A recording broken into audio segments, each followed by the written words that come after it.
ഭാരതമെന്ന പേര് കേട്ടാൽ അഭിമാന പൂരിതമാകണം അന്തരംഗം.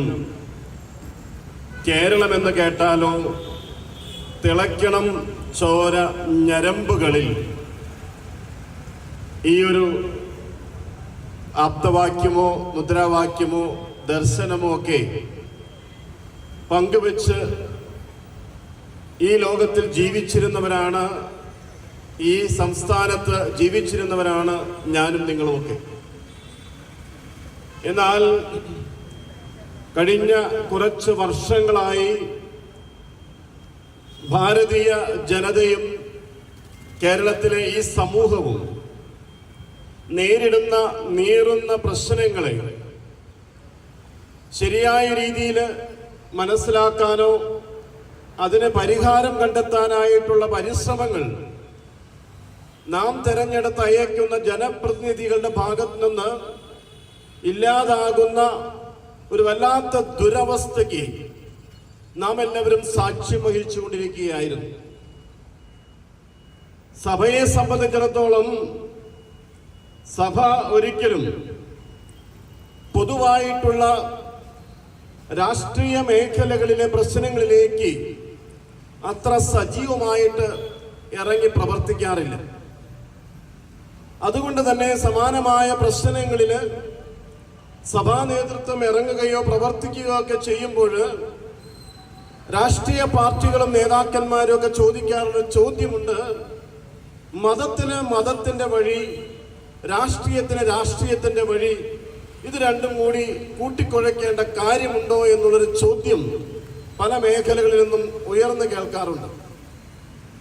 എന്നാൽ സ്വതന്ത്ര ഭാരതത്തിൽ ജീവിക്കുന്ന ഈ മണ്ണിന്റെ മക്കൾ എന്ന നിലയിൽ ഇവിടുത്തെ വോട്ടവകാശം വിനിയോഗിക്കുന്ന ഒരു ജനാധിപത്യ വിശ്വാസി എന്ന നിലയിൽ ഇവിടെയുള്ള ഏതൊരു കത്തോലിക്കനും മറ്റേത് മതവിഭാഗത്തിൽ പെടുന്ന വ്യക്തിയെ പോലെ തന്നെ സ്വതന്ത്രമായിട്ട് തന്റെ അഭിപ്രായം പ്രകടിപ്പിക്കാനുള്ള അവകാശവും സ്വാതന്ത്ര്യവും നിഷേധിക്കാൻ ആർക്കും സാധിക്കുകയില്ല എന്നുള്ളത് വളരെ കൃത്യമായിട്ട് നമുക്കറിയാവുന്നൊരു യാഥാർത്ഥ്യമാണ്. ഈ ലോകത്തിലെ ഏറ്റവും വലിയ ജനാധിപത്യ രാജ്യമെന്ന് അവകാശപ്പെടുന്ന ഈ ഭാരതം, 146 കോടിയോളം വരുന്ന ഈ ഭാരതത്തിലെ ജനസംഖ്യ തങ്ങളുടെ വോട്ടവകാശം വിനിമയം ചെയ്ത് ജയിപ്പിച്ചയക്കുന്ന പ്രതിനിധികൾ ഇന്ന് അത് കേന്ദ്രത്തിലായാലും സംസ്ഥാനത്തിലായാലും ജനദ്രോഹ പരിപാടികളുമായി മുന്നോട്ട് പോകുന്നത് കാണുമ്പോൾ അതിനെതിരെ പ്രതികരിക്കരുത് എന്ന് പറയുന്നത് അതൊരു ഫാസിസമാണ്. അഭിപ്രായ സ്വാതന്ത്ര്യമില്ലാത്ത ജനാധിപത്യം അത് ഫാസിസത്തെക്കാൾ ഭീകരമാണ്. ആ ഒരു ഭീകരമായ ഒരു അവസ്ഥയിലൂടെ നമ്മുടെ നാട് കുറെ കാലങ്ങളായി സഞ്ചരിച്ചുകൊണ്ടിരിക്കുകയാണ്. ഞാൻ ഓർക്കുന്നു, 2 വർഷം മുൻപ് 2013 ഓഗസ്റ്റ് 15-ാം തീയതി ഞാനിവിടെ തന്നെ ഇതുപോലൊരു പന്തലില് ഒരു ഒറ്റയാൾ പട്ടാളമായിട്ട് ഒരു ഉപവാസം നടത്തിയ ഒരു വ്യക്തിയാണ്. സ്വാതന്ത്ര്യ ദിനത്തില് അന്നേ ദിവസം ചാലക്കുടി പള്ളിയിലെ വികാരി എന്ന നിലയിൽ അവിടെ പതാക ഉയർത്തി സ്വാതന്ത്ര്യദിന പ്രതിജ്ഞ ഏറ്റുചൊല്ലാനായിട്ട് എൻ്റെ മനസ്സ് അനുവദിക്കുന്നില്ല എന്ന് പറഞ്ഞുകൊണ്ട് തന്നെയാണ് അന്ന് ഇതുപോലൊരു വേദിയിൽ ഞാൻ ഒറ്റയ്ക്ക് ഉപവാസം ഇരുന്നത്. കുറെ ആളുകൾ അതിനെ സപ്പോർട്ട് ചെയ്യാനുണ്ടായിരുന്നു എന്നുള്ളതും ഞാൻ ഓർക്കുന്നു. എന്തുകൊണ്ടായിരുന്നു അത്? ഭാരതത്തിന്റെ വടക്ക് കിഴക്കൻ സംസ്ഥാനത്തുണ്ടായ ആ ഒരു വലിയ പ്രതിസന്ധിയെ കുറിച്ച് അതിന് വേണ്ട രീതിയിലുള്ള പരിഹാരം കണ്ടെത്താനായിട്ട് ബന്ധപ്പെട്ട ആളുകൾ ശ്രമിക്കാതിരുന്നതിന്റെ പേരിൽ ഭരണാധികാരികളുടെ നിഷ്ക്രിയത്വത്തെ കണ്ടുകൊണ്ട് എല്ലാ ഭാരതീയരും എൻ്റെ സഹോദരി സഹോദരന്മാരാണ് എന്ന് പറയാനായിട്ട് എൻ്റെ മനസ്സ് അനുവദിക്കുന്നില്ല. എൻ്റെ വടക്കു കിഴക്കൻ സംസ്ഥാനങ്ങളിലുള്ള എൻ്റെ സഹോദരി സഹോദരന്മാരുടെ വേദന എൻ്റെ വേദനയാണ് എന്ന് പറഞ്ഞുകൊണ്ടാണ് അന്ന് ഞാൻ അത്തരത്തിൽ ഒരു ദിവസം ഇവിടെ മാറ്റിവെച്ചത്. ഇന്ന് ഈ കേരളത്തിന്റെ ഈ ഒരു വികസനവുമായി ബന്ധപ്പെട്ടുകൊണ്ടുള്ള ചിന്തകളിലൂടെ നമ്മൾ കടന്നു പോകുമ്പോൾ ഈ കേരളത്തിന്റെ നീറുന്ന പ്രശ്നങ്ങളെ ആരാണ് അഭിസംബോധന ചെയ്യേണ്ടത്? എനിക്കറിയാം, നമ്മുടെ 1986 പ്രസിദ്ധീകൃതമായ ഒരു പുസ്തകമുണ്ട്, silent weapons for quiet wars. നിശബ്ദ യുദ്ധങ്ങൾക്ക് നിശബ്ദ ആയുധങ്ങൾ. അതാണ് ആ പുസ്തകം. നിശബ്ദ യുദ്ധങ്ങൾക്ക് നിശബ്ദ ആയുധങ്ങൾ. ആ ഗ്രന്ഥകാരൻ വളരെ സുന്ദരമായി പറഞ്ഞു വെക്കുന്നുണ്ട്, സാമാന്യ ജനത്തെ അവർ പോലും അറിയാതെ സ്വാധീനത്തിലാക്കാനും അടിമപ്പെടുത്താനും രാഷ്ട്രീയ വ്യാവസായിക പ്രത്യയ ശാസ്ത്രങ്ങൾ ഉപയോഗിക്കുന്ന തന്ത്രങ്ങൾ എന്തൊക്കെയാണ് എന്നാണ് ഈ പുസ്തകം അനലൈസ് ചെയ്യുന്നത്. അതുകൊണ്ട് തന്നെ ഇത്തരം ഒരു അവസ്ഥയിൽ യുദ്ധത്തിന് സമാനമായ വെടിയൊച്ചയോ ബോംബാക്രമണമോ പടയോട്ടമോ ഒന്നുമില്ലാതെ തന്നെ ഇവിടുത്തെ ജനങ്ങളെ വളരെ കൃത്യമായ രീതിയിൽ മറ്റൊരു ദിശയിലേക്ക് നയിക്കുന്ന ഒരു സോഷ്യൽ ഡീകൺസ്ട്രക്ഷൻ, സാമൂഹിക പൊളിച്ചടക്കൽ ഇവിടെ നടന്നുകൊണ്ടിരിക്കുന്നുണ്ട് എന്നുള്ളത് വിവേകപൂർവ്വം ചിന്തിക്കുന്നവർക്ക് മനസ്സിലാകാവുന്ന ഒരു യാഥാർത്ഥ്യമാണ്. അതുകൊണ്ട് തന്നെ ഇങ്ങനെയുള്ള വിഷയങ്ങൾ വരുമ്പോൾ സ്വാഭാവികമായിട്ട് നമ്മുടെ ശ്രദ്ധയെ തിരിച്ചുവിടാനായിട്ട് ലൈംഗിക അപവാദ കേസുകളും അല്ലെങ്കിൽ മറ്റു രീതിയിലുള്ള പ്രതിസന്ധികളൊക്കെ നമ്മുടെ മുമ്പിലേക്ക് ഇട്ടുകൊണ്ട് പൊതുവായുള്ള സമൂഹം അഭിമുഖീകരിക്കേണ്ട പ്രശ്നങ്ങളെ തമസ്കരിക്കുന്ന ഒരു പ്രവണത കുറച്ചു കാലമായി നമ്മുടെ സമൂഹം അനുഭവിച്ചു കൊണ്ടിരിക്കുന്ന ഒരു യാഥാർത്ഥ്യമാണ്. ഇതിനെതിരെയുള്ള ഒരു വലിയ ശങ്കുലി മുഴക്കലാണ് KCYM സംസ്ഥാന സമിതി ഇന്ന് ചെയ്തിരിക്കുന്നത്. കൃത്യമായ ലക്ഷ്യത്തോടു കൂടെ ഏതൊക്കെ ലക്ഷ്യങ്ങളാണ് എന്നുള്ളത് ആമുഖത്തിൽ ഇവിടെ സൂചിപ്പിക്കുകയുണ്ടായി. തുടർന്നും അതുമായി ബന്ധപ്പെട്ട പരാമർശങ്ങൾ ഇവിടെ ഉണ്ടാകുമെന്ന് നമുക്കൊക്കെ അറിയാം. കൃത്യമായ 6 ലക്ഷ്യങ്ങൾ. ലഹരിക്കെതിരെയുള്ള ഒരു പോരാട്ടം യുവജനങ്ങൾ മുന്നിട്ടിറങ്ങണമെന്നും അതുപോലെ തന്നെ വർദ്ധിച്ചു വരുന്ന ക്രൈസ്തവ പീഡനങ്ങൾക്കെതിരെയുള്ള ഒരു ശക്തീകരണം നമുക്ക് സംഭവിക്കണമെന്നും മലയോര തീരദേശ ദളിത് ജനതയുടെ അവകാശങ്ങൾ സംരക്ഷിക്കാനായിട്ടുള്ള ശ്രമങ്ങൾ ഉണ്ടാകണമെന്നും വർഗീയതയ്ക്കെതിരെയുള്ള ബഹുസ്വരതയുടെ ശബ്ദമാകാനുള്ള ശ്രമം അത് നാം നടത്തേണ്ടതാണെന്നും ഭരണഘടന ഇവിടുത്തെ പൗരന്മാർക്ക് നൽകുന്ന അവകാശങ്ങൾ സംരക്ഷിക്കാനുള്ള കൃത്യമായ നിലപാടുകൾ ഉണ്ടാകണമെന്നും ഒക്കെയുള്ള വ്യത്യസ്തമായ ലക്ഷ്യങ്ങളോട് കൂടെ തന്നെയാണ് ഈ ഒരു യാത്ര ഇവിടെ സംഘടിപ്പിക്കപ്പെട്ടിരിക്കുന്നത്. ഈ ഒരു പ്രദേശത്തിന്റെ പ്രത്യേകമായ വിഷയമായിട്ട് ഫ്ലറ്റിൻ ഇവിടെ സൂചിപ്പിച്ചു. ഇവിടെ എത്ര കാലമായി ഇവിടെ ഈ ഹൈവേയിലെ ബ്ലോക്ക് ഇവിടെ ജനം അനുഭവിക്കുന്നു. ഞാൻ പറയും, ഇവിടെ ഇത്രയും ആസൂത്രിതമായ രീതികൾ കാര്യങ്ങൾ നടക്കേണ്ട ഒരു സംസ്ഥാനത്ത് അക്ഷര വിദ്യാഭ്യാസത്തിന്റെ കാര്യത്തിലും പ്ലാനിങ്ങിന്റെ കാര്യത്തിലും മറ്റേത് സംസ്ഥാനത്തേക്കാൾ ഒരുപടി ഉയർന്നു നിൽക്കുന്ന നമ്മുടെ കേരള സംസ്ഥാനത്തില് അശാസ്ത്രീയമായ രീതിയിലുള്ള റോഡ് നിർമ്മാണവും പാലം നിർമ്മാണവും ഇത് കണ്ടു തുടങ്ങിയിട്ട് കുറെ കാലമായി. നമ്മുടെ ഈ നേതാക്കന്മാരൊക്കെ വിദേശ രാജ്യങ്ങളിൽ പോകുന്നത് അവിടെയുള്ള വികസന പ്രവർത്തനങ്ങളെ കാണാനും അവിടുത്തെ സഞ്ചാര സൗകര്യങ്ങളെ കുറിച്ച് മനസ്സിലാക്കാനും അവിടുത്തെ ആതുര ശുശ്രൂഷ മേഖലയെ പഠിക്കാനും വിദ്യാഭ്യാസത്തിന്റെ മേഖലകൾ മനസ്സിലാക്കി ഇവിടെ കൊണ്ടുവന്ന് ഇംപ്ലിമെന്റ് ചെയ്യാനാണെന്ന് നമ്മളെ പറഞ്ഞ് പറ്റിച്ചിട്ട് ഇവരൊക്കെ അവിടെയൊക്കെ പോയി വളരെ സുഗമമായിട്ട് നമ്മുടെ ചെലവില് യാത്രയും വിനോദസഞ്ചാരവും നടത്തി തിരിച്ചു വരുന്നതല്ലാതെ ഇവിടെ ഏതെങ്കിലും തരത്തിലുള്ള ഒരു ഇംപ്ലിമെന്റേഷൻ ഇവിടെ നടക്കുന്നുണ്ടോ? അങ്ങനെയാണെങ്കിൽ ഇവിടെ ഈ ചാലക്കുടിയിൽ ഫ്ലൈ ഓവർ വരുന്നതിന് മുൻപ് ഇവർക്ക് പ്ലാൻ ചെയ്യാൻ പറ്റില്ലേ? അടുത്ത ഒരു 10 വർഷമോ 25 വർഷമോ മുന്നിൽ കാണുമ്പോൾ ഇവിടെ എത്രമാത്രം വാഹനങ്ങൾ ഇവിടെ ഉണ്ടാകും, ഇവിടെ എത്രമാത്രം സഞ്ചാര സ്വാതന്ത്ര്യം ഇവിടെ അനുവദിക്കേണ്ടതായിട്ട് വരും, ഇവിടുത്തെ പോപ്പുലേഷൻ റേറ്റ് എന്തായിരിക്കും?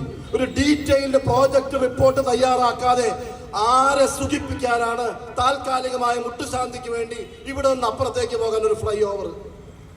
അവിടെ ബാക്കിയുള്ളവരെ കുറിച്ച് യാതൊരു ചിന്തയുമില്ല. എത്ര കാലമായി ഈ ജനം ഇവിടെ ദുരിതം അനുഭവിക്കുന്നു. ഹൈക്കോടതി ഇടപെടേണ്ടി വന്നില്ലേ?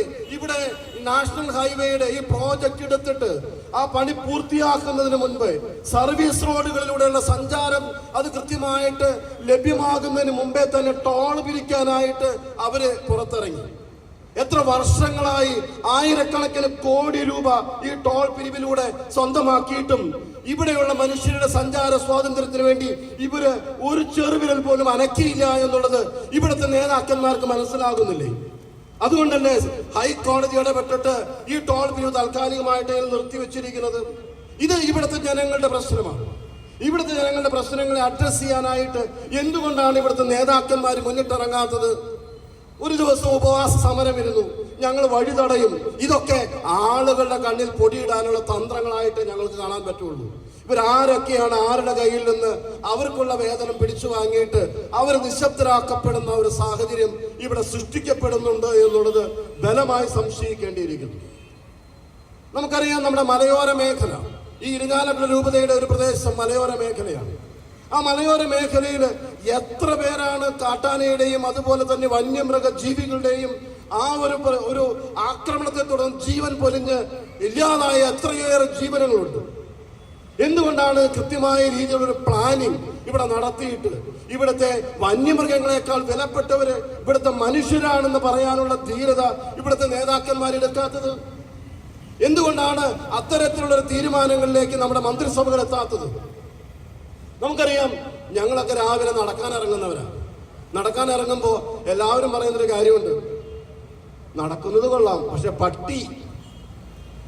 ഇവിടെ ഈ തെരുവുകൾ മുഴുവൻ കീഴടങ്ങിയിരിക്കുന്ന തെരുവ് നായ്ക്കളുണ്ട്. അതിൽ പട്ടിയും പേപ്പട്ടിയും നമുക്ക് തിരിച്ചറിയാൻ പറ്റാത്തൊരവസ്ഥയിലുണ്ട്. ഇവിടുത്തെ തെരുവ് നായകളെയും അതുപോലെ തന്നെയുള്ള ഇത്തരത്തിലുള്ള പൊതുശല്യങ്ങളെയും നിയന്ത്രിക്കാനുള്ള സംവിധാനം എന്തുകൊണ്ട് നമ്മൾ ഒരുക്കുന്നില്ല? മാധ്യമങ്ങൾ പറയുന്നത് ശരിയാണെങ്കിൽ മരുന്ന് ലോബി ഇതിനൊക്കെ ആവശ്യമായ ഒരു ഫണ്ടിങ് നടത്തുമ്പോൾ എല്ലാം നിശബ്ദരാക്കപ്പെടുന്ന ആളുകൾ ഇവിടെ ഉണ്ട്. നമ്മുടെ നേതാക്കന്മാർക്ക് ഇത്തരം വിഷയങ്ങളെ കുറിച്ചൊന്നും ഒരു ചിന്തയില്ല. അവർ പറയും ഇവിടുത്തെ പൊതുമേഖല ആശുപത്രികളൊക്കെ ഇന്റർനാഷണൽ സ്റ്റാൻഡേർഡിലാണെന്ന് ഒരു തരത്ത് പറയുകയും എന്നാൽ അവരുടെ ചികിത്സയ്ക്ക് വേണ്ടി അവർ അമേരിക്കയിലേക്കും യൂറോപ്പിലേക്കും പോവുകയും ചെയ്യുന്ന ഒരു ദയനീയ കാഴ്ച ഇവിടെ ഉണ്ടല്ലോ.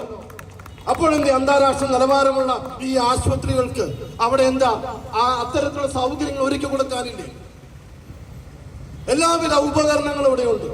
പക്ഷേ അതില്ല എന്ന് പറഞ്ഞൊരു ഉദ്യോഗസ്ഥനെ അവിടെ നിഷ്കരണം ക്രൂശിച്ച ചരിത്രമൊക്കെ ഈ ദിവസങ്ങളിൽ ഉണ്ടായെന്നുള്ളതൊക്കെ വായിച്ചതാണ്. പ്രിയമുള്ളവരെ, പ്രബുദ്ധ കേരളം ഉണരണം.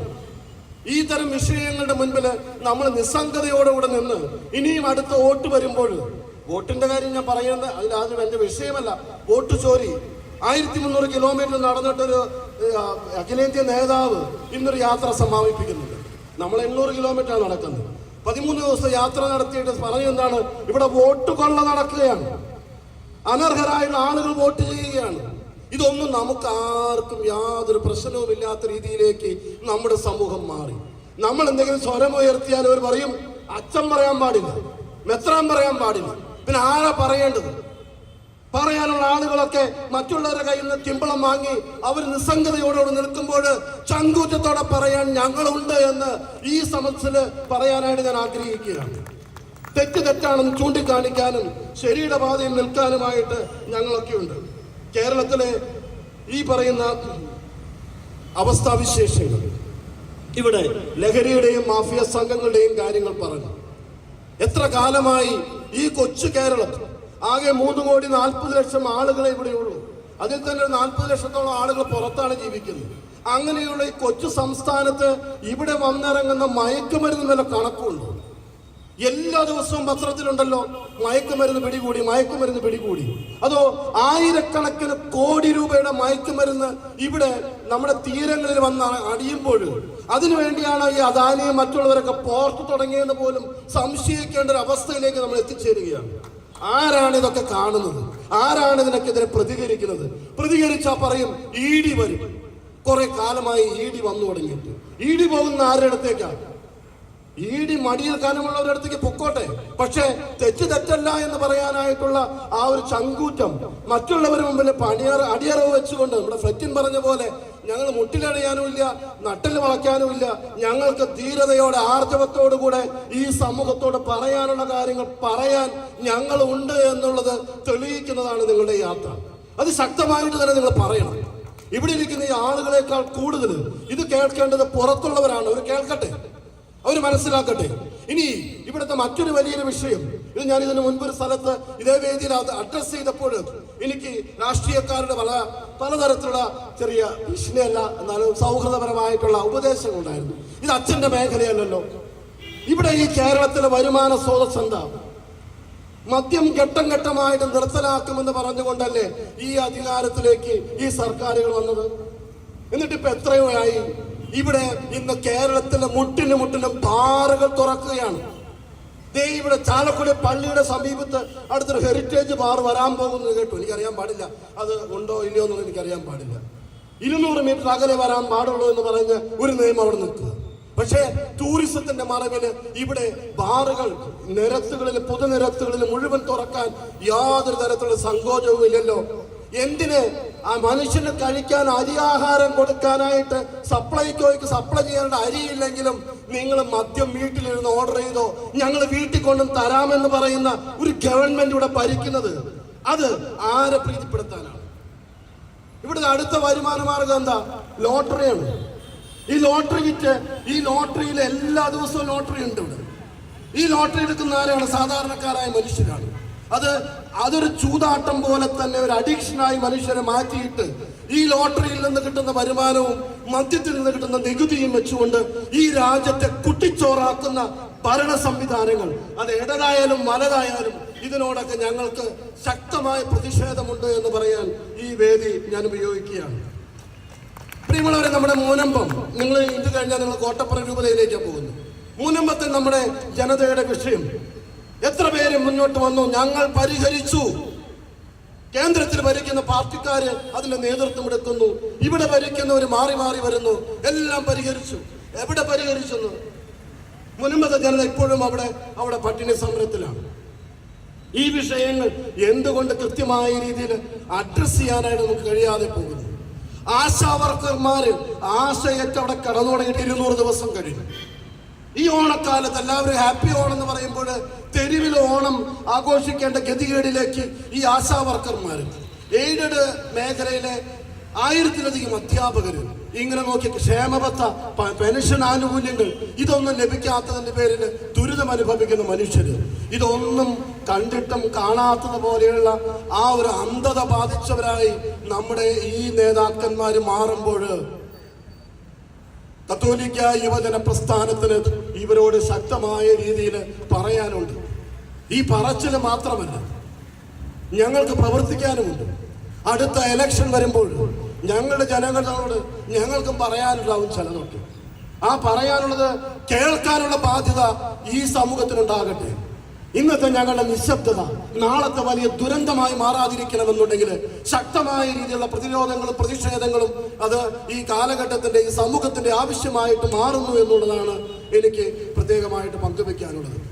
ചിന്തിക്കാൻ തുടങ്ങിയാൽ, പറയാൻ തുടങ്ങിയാൽ തീർച്ചയായിട്ടും ഇനിയും ഏറെ വിഷയങ്ങൾ നമുക്ക് നമ്മുടെ മുൻപിൽ അവതരിപ്പിക്കാനുണ്ട്. ഇത് പറഞ്ഞിട്ട് എൻ്റെ അച്ഛ ഇതുകൊണ്ട് പ്രത്യേകിച്ച് വല്ല കാര്യം ഉണ്ടാകുമോ? ഇല്ല. നമ്മുടെ കേരള ജനതയ്ക്ക് വേണ്ടത് ഇക്കിളിപ്പെടുത്തുന്ന വാർത്തകളാണ്. വൈകുന്നേരമായ അന്തിച്ചർച്ചയ്ക്ക് ഒരു യുവനേതാവിന്റെ വിഷയവുമായിട്ട് ആഘോഷിക്കാൻ തുടങ്ങിയിട്ട് 2 ആഴ്ച കഴിഞ്ഞു. ഈ വിഷയത്തിന് ചൂടാറുമ്പോഴേക്കും അടുത്ത വിഷയത്തിലേക്ക് വരണം. അത് ഇവിടുത്തെ കാതലായ പ്രശ്നങ്ങളെയൊക്കെ തമസ്കരിച്ചുകൊണ്ട് വേറെ വിഷയങ്ങൾ പതുക്കെ പൊക്കിക്കൊണ്ടുവന്ന് നമ്മളെയൊക്കെ ഇക്കിളിപ്പെടുത്തുന്ന വികാര വിചാരങ്ങളിലേക്ക് നയിച്ച് നമ്മളൊക്കെ സുഷുപ്തിയിലായിരിക്കുമെന്നുള്ള തെറ്റിദ്ധാരണ ഭരിക്കുന്നവർക്കോ രാഷ്ട്രീയ നേതൃത്വങ്ങൾക്കോ ഉണ്ടെങ്കിൽ ഞങ്ങൾക്ക് ഒന്നേ പറയാനുള്ളൂ, ഇങ്ങനെയല്ല ഭരിക്കേണ്ടത്. ഇങ്ങനെയല്ല ജനാധിപത്യ രീതിയിൽ തെരഞ്ഞെടുക്കപ്പെട്ട ഒരു ഗവൺമെന്റിന്റെ ഭാഗത്ത് നിന്ന് ഞങ്ങൾ പ്രതീക്ഷിക്കുന്നത്. ധീരതയോടുകൂടെ, ആർജവത്തോടുകൂടെ ഇവിടുത്തെ ഏതൊരു പൗരനും, ഇന്ത്യയിലെ ഏതൊരു പൗരനും അവൻ വോട്ടവകാശം വിനിയോഗിച്ച് എന്നെ വിജയിപ്പിച്ചിട്ടുണ്ടെങ്കിൽ അവന്റെ അവകാശങ്ങൾക്ക് വേണ്ടി നിലകൊള്ളാനുള്ള ആ ഒരു ബാധ്യത എനിക്കുണ്ട്. അവൻ അടയ്ക്കുന്ന നികുതി പണത്തിൽ നിന്നാണ് ഞാൻ ഓടുന്ന കാറിന്റെ ഡീസൽ അടിക്കുന്നതെന്നും ഞാൻ യാത്ര ചെയ്യുന്ന വിമാനത്തിന്റെ കൂലി കൊടുക്കുന്നതെന്നും ഞാൻ താമസിക്കുന്ന വലിയ ഹോട്ടലുകളിലെ ബില്ലുകൾ തീർക്കുന്നതെന്നും ഇവർ വിസ്മരിക്കുന്ന ഒരു അവസ്ഥയുണ്ട് എന്നുള്ളത് അത് വളരെ ഖേദകരമാണ്. അതുകൊണ്ട് ഈ നേതാക്കന്മാര് ദന്തഗോപുരങ്ങൾ വിട്ട് സാധാരണക്കാരുടെ അടുത്തേക്ക് ഇറങ്ങട്ടെ. നമുക്കറിയാം, ഹെലികോപ്റ്റർ ഒരെണ്ണം കുറെ കാലമായിട്ട് വാടകയ്ക്ക് കിടക്കുന്നുണ്ട്. അവർക്ക് ഈ നാഷണൽ ഹൈവേ റോഡിലൂടെ ഒന്നും പോയില്ലെങ്കിലും കുഴപ്പമില്ല. തിരുവനന്തപുരത്ത് നിന്ന് കണ്ണൂർ പോകണോ, കാസർഗോഡ് പോകണോ, ഞങ്ങൾ രാജധാനി എക്സ്പ്രസ് ഒക്കെ ഇട്ട് തരുന്നുണ്ട്. ആ ടിക്കറ്റ് എടുക്കാനുള്ള കാശ് ആര് കൊടുക്കും? അത് നിങ്ങൾ ഗവൺമെന്റ്, ഞങ്ങൾ ടാക്സ് നിങ്ങൾ തരുന്നുണ്ടല്ലോ. അവിടെ നിന്ന് കണ്ണൂരിൽ നിന്ന് തുടങ്ങി അവിടെ വരെ ഓടാനായിട്ട് കേരയിൽ പദ്ധതി ഞങ്ങൾ തരാം. 3000 രൂപ കൊടുത്ത് ടിക്കറ്റ് എടുത്തോ. ഇതൊക്കെ ആരെ പറ്റിക്കാനാണ്? പ്രിയമുള്ളവരെ, വളരെ വിഷമമുണ്ട്. ഇങ്ങനെയുള്ള പൊതുനിരത്തുകളിൽ ഞങ്ങൾ വൈദികരും മെത്രാന്മാരും, ഇന്ന് അഭിമന്യ പിതാവ് സ്ഥലത്തില്ലാതെ പോയി, അല്ലെങ്കിൽ അഭിമന്യ പിതാവ് ഈ ഒരു വേദി അഡ്രസ്സ് ചെയ്യേണ്ടതായിരുന്നു. അഭിമന്യ പിതാവ് ബാംഗ്ലൂരിൽ മീറ്റിങ്ങിലാണ്. ഞങ്ങളൊക്കെ ഇതുപോലെ തെരുവിലേക്ക് വലിച്ചെറിയപ്പെടുന്നത്, അല്ലെങ്കിൽ തെരുവിലേക്ക് നിർബന്ധമായിട്ടും ഇറങ്ങിച്ചെറിക്കുന്നതിൻ്റെ ഒരു കാരണം പറയേണ്ട ആളുകൾ പറയേണ്ട കാര്യങ്ങൾ പറയേണ്ട രീതിയിൽ പറയേണ്ട സ്ഥലങ്ങളിൽ പറയാത്തതിൻ്റെ പേരുള്ള ദുരന്തമാണ്. അതുകൊണ്ട് ഇത്തരം വേദികളിൽ ഞങ്ങൾ പറയാൻ ബാധ്യസ്ഥരാണ്. ആ ബാധ്യത, ആ ഉത്തരവാദിത്വം ധീരതയോടെ ഞങ്ങൾ ഏറ്റെടുക്കുന്നു. കാരണം ഞങ്ങളെ വിളിച്ചവൻ ക്രിസ്തുവാണ്. ആ ക്രിസ്തു അടിച്ചമർത്തപ്പെട്ടവർക്ക് സ്വാതന്ത്ര്യം പ്രഖ്യാപിച്ചുകൊണ്ടാണ് വളരെ വിപ്ലവകരമായ തീരുമാനത്തിലൂടെ ഈ സമൂഹത്തിന്റെ പ്രവർത്തനങ്ങൾക്കായിട്ട് ഇറക്കി തിരിച്ചത്. ആ ഒരു അടിച്ചമർത്തപ്പെട്ടവർക്കുള്ള സ്വാതന്ത്ര്യം പ്രഖ്യാപിക്കുക എന്നുള്ളത് മാത്രമല്ല, ആ സ്വാതന്ത്ര്യത്തിന് വേണ്ടി പോരാടുക എന്നുള്ളത് കൂടി ഞങ്ങളുടെ ദൗത്യമായിട്ട് ഞങ്ങൾ കാണുന്നു. ആ ദൗത്യത്തിന്റെ ഭാഗം ഞങ്ങൾ നിർവഹിക്കുന്നു. പ്രിയമക്കളെ, നിങ്ങൾക്ക് അഭിനന്ദനങ്ങൾ, ആശംസകൾ. ഈ ഒരു കേരള യാത്ര ഇത് 14 ജില്ലകളിലൂടെ കടന്ന് ഏകദേശം 1000-ഓളം കിലോമീറ്ററുകൾ സഞ്ചരിച്ച് അവിടെ ചെല്ലുമ്പോൾ ചിലപ്പോൾ ഈ രാഷ്ട്രീയക്കാരൻ എന്നോട് ചോദിക്കും, ഇതുകൊണ്ട് എന്തുണ്ടായി, ഇതുകൊണ്ട് നിങ്ങൾ എന്ത് നേടി? JB കോശി കമ്മീഷന്റെ ഒരു റിപ്പോർട്ടിന് വേണ്ടി ഞങ്ങൾ എല്ലാ രൂപതകളിലും പരിശ്രമിച്ച് അത് അടക്കടക്കായിട്ട് കണ്ടെയ്നറിലൂടെ കൊടുത്തിട്ടുണ്ട്. ഒന്ന് തിരിഞ്ഞു നോക്കിയിട്ടില്ല. ന്യൂനപക്ഷങ്ങൾക്കുള്ള അവകാശങ്ങൾക്ക് വേണ്ടിയിട്ടാണ് ഈ കമ്മീഷൻ നിയമിച്ചത്. എവിടെയുണ്ടവർ? ദളിതരുടെ അവകാശങ്ങളെ കുറിച്ച് പല വാദോരാതെ സംസാരിക്കും. ഞങ്ങൾക്ക് അവകാശപ്പെട്ട് തരാനായിട്ട് ഞങ്ങൾ ഓച്ചാനിച്ച് നിൽക്കണം. ഭരണഘടനയിൽ അംബേദ്കർ വളരെ കൃത്യമായ രീതിയിൽ ഞങ്ങൾക്ക് തന്നിട്ടുള്ള ആർട്ടിക്കിൾ 25, 21 ഒക്കെ നമുക്ക് നൽകുന്ന freedom of expression, freedom of faith, freedom of proclamation, freedom of living, ഇതൊക്കെ നിഷേധിക്കപ്പെടുമ്പോൾ ഞങ്ങൾ എന്നും കണ്ണും പൂട്ടി കൈയും പൂട്ടി അടങ്ങിയിരിക്കണമെന്ന് നിങ്ങൾ ശഠിച്ചാൽ നിങ്ങൾക്ക് തെറ്റി. അതേ ഞങ്ങൾക്ക് പറയാനുള്ളൂ. ഈ ഒരു യാത്ര അത്തരത്തിലുള്ള ഒരു ഉണർത്തുപാട്ടായിട്ട് മാറാൻ എല്ലാവിധ ആശംസകളും നേർന്നുകൊണ്ട് ഇതിൻ്റെ സംഘാടകരായിട്ട് പ്രവർത്തിക്കുന്ന KCYM സംസ്ഥാന സമിതിക്ക് അതിന് നേതൃത്വം നൽകുന്ന അഭിനും, അതുപോലെ തന്നെ എബിനും, അതുപോലെ തന്നെ ഡിറ്റോ അച്ഛനും, ഇരിഞ്ഞാലക്കുട രൂപതയിലെ മുട്ടിലഴിഞ്ഞ് പ്രശസ്തനായ നമ്മുടെ ഡയറക്ടറും ഇവിടുത്തെ രൂപത KCYM ടീം അംഗങ്ങൾക്കും അഭിനന്ദനങ്ങളും ആശംസകളും നേർന്നുകൊണ്ട് എൻ്റെ വാക്കുകൾ ഞാൻ നിർത്തുന്നു. ഞാൻ ആരെയും മുറിപ്പെടുത്താനല്ല സംസാരിച്ചത്. സത്യങ്ങൾ എൻ്റെതായ വികാരത്തോടെ ഞാൻ പ്രകടിപ്പിക്കാനാണ് ശ്രമിച്ചത്. ആർക്കെങ്കിലും അതിൻ്റെ പേരിൽ രാഷ്ട്രീയമായുള്ള നിലപാടച്ഛൻ പറഞ്ഞു എന്നുള്ള തെറ്റിദ്ധാരണയുണ്ടെങ്കിൽ ഐ എം സോറി. ഇത് തെറ്റിദ്ധാരണയല്ല, ശരിയായ ധാരണയാണെന്ന് ഒരിക്കൽ കൂടി പ്രസ്താവിച്ചുകൊണ്ട് എൻ്റെ വാക്കുകൾ നിർത്തുന്നു. നന്ദി, നമസ്കാരം.